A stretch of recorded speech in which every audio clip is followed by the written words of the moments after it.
Antarctica গবেষণা station অনেকের কাছে হয়তো নামটি পরিচিত, কারণ আগে শুনেও থাকতে পারেন। অ্যান্টার্কটিকা পৃথিবীর দক্ষিণতম মহাদেশ, চারদিক বরফে আচ্ছাদিত। এখানে স্থায়ী কোনো মানুষ বসবাস করে না, তবে বিভিন্ন দেশের বিজ্ঞানীরা গবেষণার জন্য এখানে অস্থায়ীভাবে অবস্থান করেন।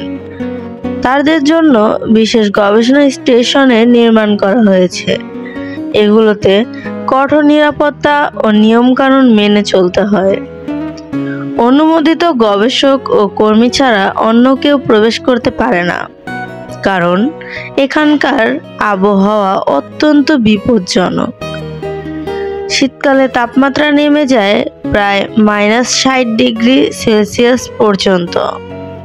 প্রবল ঝড় ও তুষারপাত প্রতিদিনকার ঘটনা। অতএব সাধারণ পর্যটক বা অভিযাত্রীদের জন্য এটি অনিরাপদ। অ্যান্টার্কটিকার গবেষণা স্টেশনগুলো মূলত বৈজ্ঞানিক কাজে ব্যবহৃত হয়। এখানে ভূতত্ত্ব, জলবায়ু পরিবর্তন, প্রাণীবিজ্ঞান ও মহাকাশ সংক্রান্ত গবেষণা হয়। বরফের স্তর খনন করে হাজার হাজার বছরের জলবায়ুর ইতিহাস জানা যায়। পেঙ্গুইন, শীল ও তিমির জীবনধারা নিয়ে গবেষণা করা হয়। ওজোন স্তরের ক্ষয় এবং জলবায়ু উষ্ণায়নের তত্ত্ব এখান থেকে সংগ্রহ হয়। কিছু স্টেশন সারা বছর খোলা থাকে, আবার কিছু কেবল গ্রীষ্মকালে সক্রিয় থাকে। ম্যাকমার্ডো স্টেশন যুক্তরাষ্ট্রের, বস্টক স্টেশন রাশিয়ার, অমন্ডসেন স্কট স্টেশন দক্ষিণ মেরুর, এগুলো খুবই পরিচিত। এছাড়া আর্জেন্টিনা, চিলি, ফ্রান্স, ভারত, চীন সহ অনেক দেশের নিজস্ব ঘাঁটি রয়েছে। ভারতের দুটি প্রধান গবেষণা কেন্দ্র হলো মৈত্রী ও ভরতী। এগুলো ভারতীয় বিজ্ঞানীদের জন্য আন্তর্জাতিক মানের গবেষণার সুযোগ দেয়।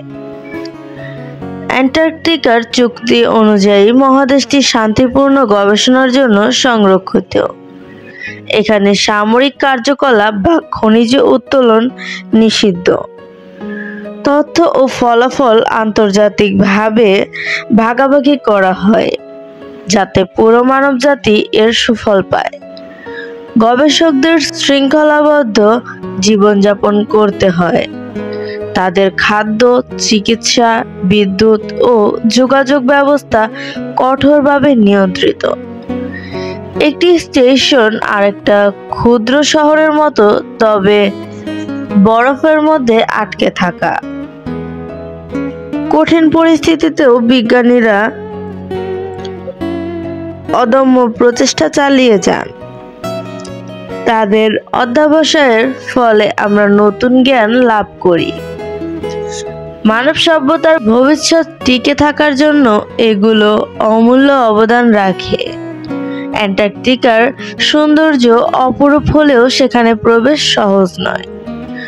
শুধুমাত্র বৈধ অনুমতি, বৈজ্ঞানিক কাজের প্রয়োজন ও প্রশিক্ষণ থাকলেই প্রবেশ করা যায়।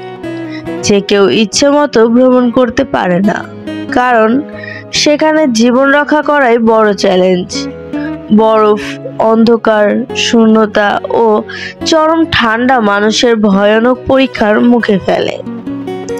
তবু বিজ্ঞানীরা সাহস করে এগিয়ে যান। তাদের লক্ষ্য একটাই, জ্ঞান অর্জন ও পৃথিবীর ভবিষ্যৎকে সুরক্ষিত করা। অতএব অ্যান্টার্কটিকার গবেষণা স্টেশনগুলো কেবল বিজ্ঞানীদের জন্যই উন্মুক্ত। এগুলো মানবজাতির কৌতূহল, সাহস ও প্রজ্ঞার প্রতীক, এবং আমাদের মনে করিয়ে দেয় প্রকৃতি যতই কঠিন হোক, জ্ঞান অনুসন্ধান থেমে থাকে না। এই অ্যান্টার্কটিকার সৌন্দর্য সম্পর্কে জেনে তোমাদের কেমন লাগলো তা অবশ্যই কমেন্টে জানাবে। যদি ভালো লেগে থাকে তাও কমেন্টে জানাবে, এবং ভিডিওটি পছন্দ হলে একটি লাইক করে যাবে। এরকম আর রহস্যমূলক গল্প শুনতে আমাদের চ্যানেলটিকে সাবস্ক্রাইব করে আমাদের সাথেই থাকবে। ধন্যবাদ।